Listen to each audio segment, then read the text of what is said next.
No, I am sorry. जब तक तुम तीनों पे लगा हुए इल्जाम खत्म नहीं होते, मैं तुम लोगों को एग्जाम में नहीं बैठने दूंगा। प्लीज सर, हमको एग्जाम लिखने दीजिए। हाँ सर, अगर हम एग्जाम नहीं देंगे तो हमारा भविष्य खराब हो जाएगा सर। ये देखो, भविष्य के बारे में डर या फिक्र, तुम तीनों को ये सब सोचना चाहिए था।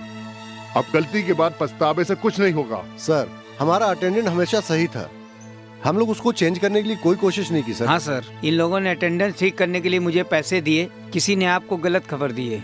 इन लोगों ने तुम्हें पैसा दिया, मैं ये नहीं कह रहा हूँ। शक्ति के द्वारा तुम्हें पैसा पहुँचा, मैं ये कह रहा हूँ।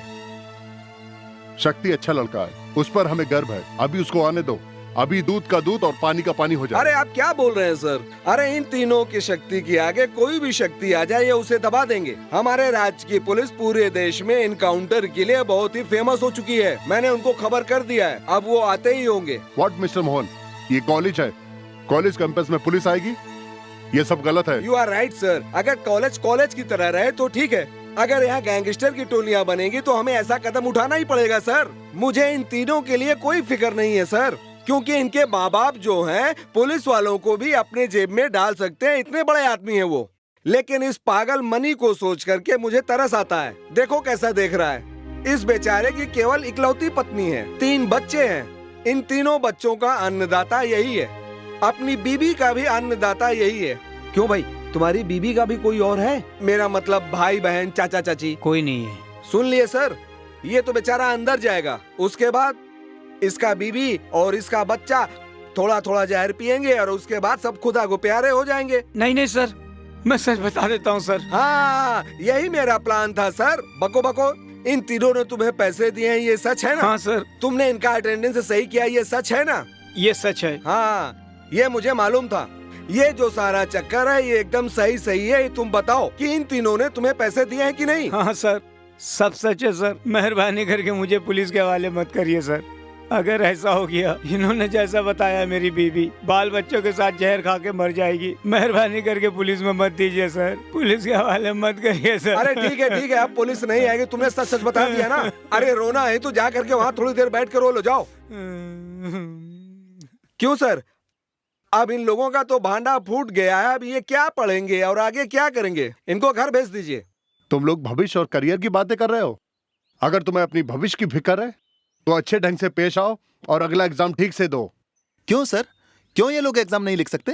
कैसे लिखने दूं? अटेंडेंस तो सही है नहीं। तू जानता है इन लोगों ने पेपर चेंज करवा दिया और उसका भी खुलासा बाकी है। नहीं सर, आपको गलत खबर मिली है सर।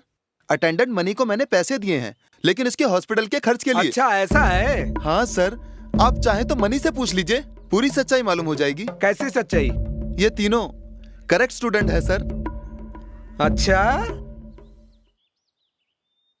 इनके ऊपर कोई रिमार्क नहीं है सर। अरे वाह वाह वाह वाह। किसी और के कहने से इनको एग्जाम देने से रोकना बहुत गलत होगा सर। शक्ति, तुम अपने दिल पे हाथ रख करके बताओ।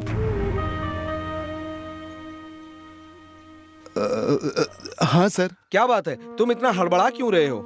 ये क्या तुम हाँ कर रहे हो, इसका मतलब तुम सही नहीं बोल रहे हो। सर आपने सुन लिया ना, ये सीधा साधा विद्यार्थी कैसे दिल से बात कर रहा है। सर मेरी बात मानिए, इन तीनों को इम्तिहान देने की अनुमति दे दीजिए, मगर इसको केवल ये साल नहीं, इसको कभी भी एग्जाम लिखने की अनुमति मत दीजिए। Excuse me. अब कौन है?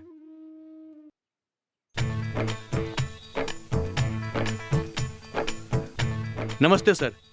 सॉरी, मैं बाहर का आदमी हूँ, कॉलेज के मामलों में आना नहीं चाहिए। तुम्हें मालूम है नहीं आना चाहिए ना, फिर क्यों आए? मैं शक्ति को जानता हूँ सर। सर, शक्ति एक नंबर का अच्छा स्टूडेंट है सर। अरे राम राम राम राम राम। अच्छा ये बताओ, तुमने इससे कितना लिया? क्या आप इस कॉलेज के प्रोफेसर हैं? क्यों, तुम्हें क्या मैं माली दिखाई देता हूँ या फिर कैटरिंग डिपार्टमेंट का कोई आदमी? मैं इंग्लिश डिपार्टमेंट का टीचर हूँ, कभी कभी हिंदी की भी क्लास लेता हूँ। मेरा नाम मोहन है। अच्छा ऐसा है, बहुत खुशी हुई। मिस्टर मोहन, इस मामले में मुझे आपकी मदद की जरूरत है। कभी कभी झूठ भी भले के लिए होता है। ये मुहावरा बोलकर इसका अर्थ समझाइए ताकि सब कोई सुन सके। थोड़ा जोर से बोलिए। ये कोई मुहावरा है सर? हे, चुप रहो। झूठ भी कभी भलाई के लिए होता है। अगर कोई अच्छे काम के लिए झूठ बोले तो उसे झूठ नहीं कहा जाता है, समझे आप लोग? इस कहावत का यही मतलब है। इतनी देर तक जो शक्ति भी झूठ बोल रहा था वो भले के लिए ही था। हमेशा हमारे साथ ही घूमता फिरता था शक्ति, लेकिन सिर्फ वही मेहनत करके अच्छे अंक लाता है। इस ईर्ष्या में उसको जैसे भी परीक्षा देने से रोकना पड़ेगा, ये सोचकर उसके फीस के पैसे से दारू पीकर तमाशा करके फिर घूस देने में यूज करके उसको सुसाइड करने तक के लिए मजबूर किया, लेकिन उसने बर्दाश्त किया। तुम लोग घूस देकर अटेंडेंस कलेक्ट करने की बाद बाहर आ गई। शक्ति अंतरात्मा वाला है, कहीं वो वापस कॉलेज में आकर वो विटनेस दे देगा ऐसा डर कर उसको कॉलेज में आने से रोकने के लिए तुम लोगों ने गुंडे भेजकर उसे मारने की कोशिश की, लेकिन वो वहां से बचकर आ गया। ये सब कुछ तुम लोगों ने किया, लेकिन कुछ देर पहले तुम लोगों के बाप लोग क्या किए मालूम है?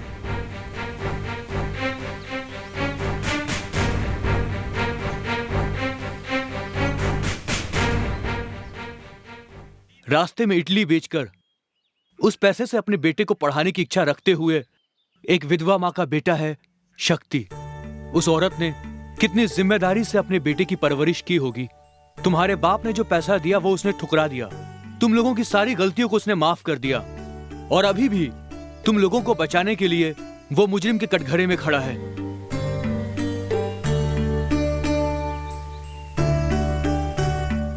अभी भी तुम लोग सच बोलकर उसको ना बचाकर, अभी भी तुम लोग अगर चुप बैठे, वो सिर्फ शक्ति के खिलाफ गुनाह नहीं है बल्कि पूरे मनुष्य समाज के खिलाफ एक बहुत बड़ा गुनाह कर रहे हो।